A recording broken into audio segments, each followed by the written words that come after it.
Hello guys, welcome to our channel. അപ്പോൾ ഇന്നത്തെ ഒരു വീഡിയോ എന്ന് പറയുന്നത് മോള് സ്കൂളിലേക്ക് പോകുമ്പോൾ കെട്ടിക്കൊടുക്കുന്ന ഒരു ഹെയർ സ്റ്റൈലാണ് കേട്ടോ. ഒരുവിധം എല്ലാ സ്കൂളിലും ഇങ്ങനെ തന്നെ ഔട്ടോ കെട്ടിപ്പോകുന്നുണ്ടാവുക. ഇവരുടെ സ്കൂളിലും ഇങ്ങനെയാണ്. അമ്മയാണ് അവൾക്ക് എപ്പോഴും മുടി കെട്ടി കൊടുക്കുക.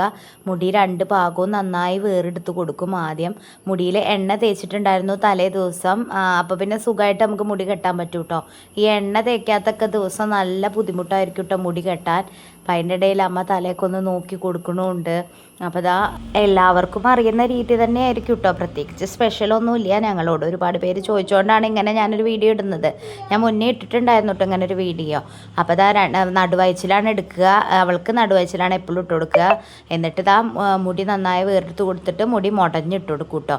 റിബണും ബണ്ണും യൂസ് ചെയ്യണം അവർക്ക്. പിന്നെ ഈ പണ്ടൊക്കെ ചിലവർ ഇങ്ങനെ തന്നെ ആയിരിക്കുമല്ലോ കെട്ടിപ്പോയിട്ടുണ്ടാവുക. പക്ഷെ ഞാൻ പഠിക്കുമ്പോഴും അതുപോലെ തന്നെ എൻ്റെ സ്കൂളിലൊന്നും ഇങ്ങനെ കെട്ടിപ്പോണ്ട കേട്ടോ.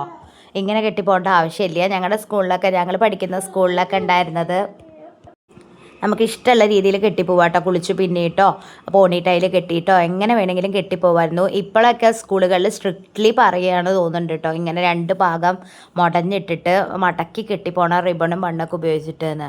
പക്ഷെ ഞങ്ങൾ പഠിക്കുന്ന സമയത്ത് ഇങ്ങനത്തെ ഒരു സ്ട്രിക്റ്റോ കാര്യങ്ങളോ ഒന്നും ഉണ്ടായിരുന്നില്ല കേട്ടോ. ഇവരുടെ സ്കൂളിൽ പിന്നെ സ്ട്രിക്റ്റായിട്ട് മുടി ഇങ്ങനെയൊക്കെ തന്നെ കെട്ടിപ്പോണം. എന്നിട്ട് മടക്കി കെട്ടും വേണം കേട്ടോ. പരത്തി ലോങ് ഹെയർ ഉള്ളവരൊന്നും പരത്തിയിടാൻ പാടില്ല. കുറച്ച് മുടിയാണെങ്കിൽ പോലും അത് അവർ കെട്ടി വെച്ച് ഒതുക്കി വേണം സ്കൂളിലേക്ക് പോവാൻ. അതൊരു കണക്കിന് നല്ലതാണ്. മുടിക്ക് വേറെ പ്രശ്നങ്ങളൊന്നും ഉണ്ടാവില്ല.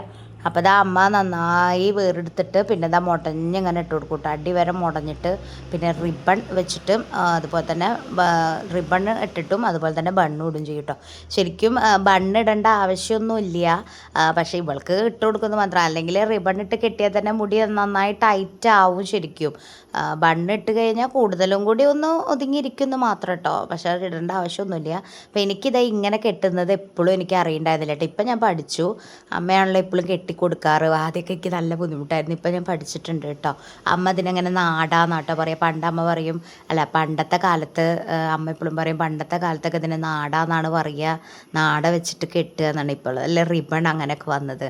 ഈ പണ്ടത്തെ ആൾക്കാരൊക്കെ അങ്ങനെയാണല്ലോ കുഞ്ചലം വെച്ചിട്ട് പിന്നുക അങ്ങനെയൊക്കെ. ഞാൻ പണ്ട് എപ്പോഴോ ചെയ്തിട്ടുണ്ട് കേട്ടോ. എൻ്റെ അമ്മയ്ക്ക് ചെയ്തിട്ടുണ്ട്. കുഞ്ചലം വെച്ചിട്ട് മുടി പിന്നി തന്നിട്ടുണ്ട് കേട്ടോ. അപ്പോൾ ഒരു സൈഡ് അമ്മ അതാ ജസ്റ്റ് അങ്ങനെ വെച്ചു കേട്ടോ. അത് ഫുള്ള് കെട്ടി കൊടുത്തിട്ടില്ല, കാരണം അത് ബണ്ണിടണമല്ലോ.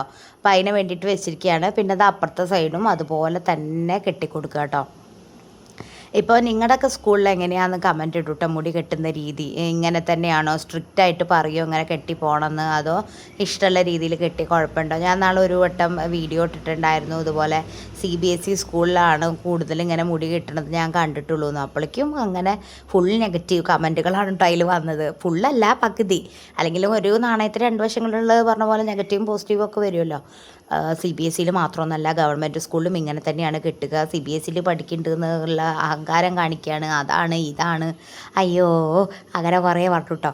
എനിക്കറിയില്ലല്ലോ, കാരണം ഞാൻ ഇവളല്ല ഇപ്പോൾ CBSE പഠിച്ചുള്ളൂ. ഞാനൊക്കെ ഗവൺമെൻറ് സ്കൂളിലും കോളേജിലൊക്കെ പഠിച്ചിട്ടുള്ള ഒരാളാണ്. അപ്പോൾ ഞാൻ പഠിക്കുന്ന സമയത്തൊന്നും ഇങ്ങനെ നമുക്ക് സ്ട്രിക്ട്ലി ഇങ്ങനെ കെട്ടേണ്ട ആവശ്യമൊന്നും ഉണ്ടായിട്ടില്ല. അപ്പോൾ പിന്നെ എനിക്കതല്ലേ അറിയുള്ളൂ. ഞാൻ പഠിച്ച സ്കൂളിൻ്റെ കാര്യമല്ലേ എനിക്കറിയുള്ളൂ. പിന്നെ ഞാൻ പഠിപ്പിക്കാൻ പോയ സ്കൂളിലും ഇങ്ങനെയൊന്നും ഒരു കുട്ടികളും കെട്ടിയിട്ടില്ല.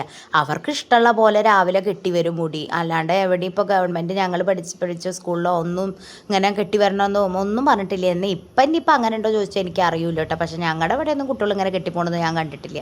അവർക്ക് ഇഷ്ടമുള്ള പോലെ കെട്ടിപ്പോകുക കേട്ടോ. അപ്പോൾ ഇപ്പോൾ ട്രിവാൻഡ്രം അങ്ങനത്തെ സൈഡിലൊക്കെ സ്കൂളുകളിലെ കുട്ടികൾ ഫുള്ള് ഇങ്ങനെയാണ് കെട്ടുക എന്നാണ് കേട്ടോ പറയുന്നത്. ഈ കോൺവെൻറ്റ് സ്കൂള് അതുപോലെ തന്നെ എല്ലാ സ്കൂളും ഗവൺമെൻറ് സ്കൂളും ഒക്കെ ഇങ്ങനെ കെട്ടണം എന്നാത്രേ പറയുന്നത്. അതിപ്പോൾ ഇപ്പോഴത്തെ നിയമമായിരിക്കും. ഞാൻ പറഞ്ഞത് ഞാൻ പഠിക്കുന്ന കാലത്തെയും പഠിപ്പിച്ച സമയത്തൊക്കെ അല്ലേ പറയുന്നത്. അപ്പം ഇങ്ങനെയാണ് ഇവൾക്ക് എപ്പോഴും കെട്ടിപ്പോകുന്നത് കേട്ടോ. തിങ്കൾ, ചൊവ്വ, ബുധൻ, വെള്ളി ദിവസങ്ങളിൽ ഇങ്ങനെ ബ്ലാക്ക് റിബണും ബ്ലാക്ക് ബണ്ണുമാണ് കെട്ടുക. വ്യാഴം മാത്രം അവർക്ക് വൈറ്റ് റിബണും വൈറ്റ് ബണ്ണുമാണ്. വൈറ്റ് യൂണിഫോം ആവുമല്ലോ വ്യാഴാഴ്ച. അപ്പോൾ അങ്ങനെയാണ് കേട്ടോ കെട്ടിക്കൊടുക്കുന്നത്. പിന്നെ രാവിലത്തെ മുടിയിൽ നമ്മളിങ്ങനെ ഇതുപോലെ എണ്ണയൊന്നും തേച്ച് കൊടുത്ത് കുളിപ്പിക്കാറില്ല. അത് കാരണം ഹെയർ കെയർ ചോദിച്ചപ്പോൾ തന്നെ ഒരുപാട് പേര് ചോദിച്ചിരുന്നു രാവിലെ എന്താ ചെയ്യുക മുടി ഉണങ്ങാൻ. ഞങ്ങൾ രാവിലെ അവൾ തന്നെ തല നനപ്പിക്കാറില്ല, കാരണം മുടി ഉണങ്ങില്ല, എങ്ങനെ പോയാലും ഉണങ്ങില്ല നന്നായിട്ട്. ഇങ്ങനെ കെട്ടിപ്പോകണമെങ്കിൽ മുടി നന്നായി ഉണങ്ങിയ ശേഷം മാത്രമല്ലേ കെട്ടിപ്പോകാൻ പറ്റുള്ളൂ. അല്ലാന്നുണ്ടെങ്കിൽ മുടിയിൽ പെട്ടെന്ന് കായ വരുമല്ലോ. അപ്പോൾ അതൊക്കെ ബുദ്ധിമുട്ടാണ്. അപ്പോൾ സ്കൂൾ വിട്ട് വന്നിട്ട് സമയം ഉണ്ടെങ്കിൽ കുളിപ്പിക്കുക. അല്ലാണ്ട് ഒരിക്കലും നിങ്ങൾ ഇനിയിപ്പോൾ കുളിച്ചിട്ടേ കുട്ടികൾക്ക് ചിലവരുണ്ടാവും വീട്ടിൽ പറയണവരുണ്ടാവും രാവിലെ കുളിക്കാതെ സ്കൂളിൽ പോകരുത് എന്ന്. അങ്ങനെയുള്ളവർക്കൊക്കെ വേണമെങ്കിൽ കുളിക്കാം, മുടി ഉണങ്ങുണ്ടാവും അവരുടെ.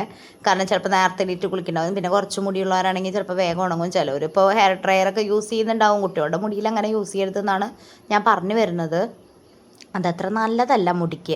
കുറച്ച് കഴിഞ്ഞ് കഴിഞ്ഞാൽ മുടിയൊക്കെ നന്നായി പോയി കൊഴിഞ്ഞ് പോകും കേട്ടോ. അപ്പം ഞാൻ ഇപ്പോഴാണ് ഹെയർ ഡ്രയർ യൂസ് ചെയ്യാൻ തുടങ്ങിയത്. പണ്ടൊന്നും യൂസ് ചെയ്തിട്ടില്ല കേട്ടോ. ഇപ്പം ഞാൻ ഹെയർ ഡ്രയറൊക്കെ ഞാനിടയ്ക്ക് യൂസ് ചെയ്യുന്നുണ്ട്. പക്ഷെ അവളുടെ മുടിക്ക് ഞാൻ യൂസ് ചെയ്യണില്ല കേട്ടോ. കാരണം ഇനിയിപ്പോൾ അത് വലിയ പ്രശ്നം വേണ്ട. അങ്ങനെ ഹീറ്റും കാര്യങ്ങളൊക്കെ മുടിയിൽ തട്ടുമ്പോൾ പ്രശ്നമാണല്ലോ. അതുകൊണ്ട് ഞാൻ അവൾക്ക് അങ്ങനെ യൂസ് ചെയ്ത് കൊടുക്കുന്നില്ല കേട്ടോ. അപ്പോൾ ശ്രദ്ധിച്ചിട്ട് കുട്ടികളുടെ മുടി കൈകാര്യം ചെയ്യുക. അപ്പോൾ അത് ആ ബണ്ണും ഇട്ട് കൊടുത്തു കേട്ടോ. അപ്പോൾ ഞാൻ പറഞ്ഞു അവളുടെ കണ്ണിൽ എന്താണ് പൗഡർ എന്തോ ഇതായിട്ടിരിക്കേണ്ടത്, അത് വെള്ളം ഒഴിച്ചിട്ട് തുടച്ച് കളയെന്ന് പറയാണ് കേട്ടോ. അപ്പോൾ ഇങ്ങനെയാണ് അവളുടെ സ്കൂളിലേക്ക് പോകുമ്പോൾ ഉള്ള മുടി കെട്ടൽ. സിമ്പിൾ ഹെയർ സ്റ്റൈലാണ്, എളുപ്പത്തിൽ കെട്ടാൻ പറ്റും. അപ്പോൾ നിങ്ങളിങ്ങനെയാണോ സ്കൂളിൽ പോകുമ്പോൾ കെട്ടുക എന്നുള്ളൊരു കമൻറ്റ് പറയൂ കേട്ടോ. എങ്ങനെയാണ് കെട്ടുക, ഇങ്ങനെ കെട്ടി കൊടുക്കാറുണ്ടോ, അതോ നിങ്ങളുടെ സ്കൂളിൽ ഇതൊന്നും ഇങ്ങനെ കെട്ടി കൊടുക്കണ്ടേ, എങ്ങനെ കെട്ടി പോകുന്നതാണ് നിങ്ങൾക്ക് ഇഷ്ടം എന്നൊക്കെ ഒരു കമൻറ്റ് ഇടൂ കേട്ടോ. അപ്പോൾ ഇത്രയുള്ളൂ ഗൈസ് ഇന്നത്തെ ഒരു വീഡിയോ. ഇനി അടുത്ത വീഡിയോസായിട്ട് ഞങ്ങൾ വരുന്നതായിരിക്കും. അപ്പോൾ എല്ലാവർക്കും ബൈ.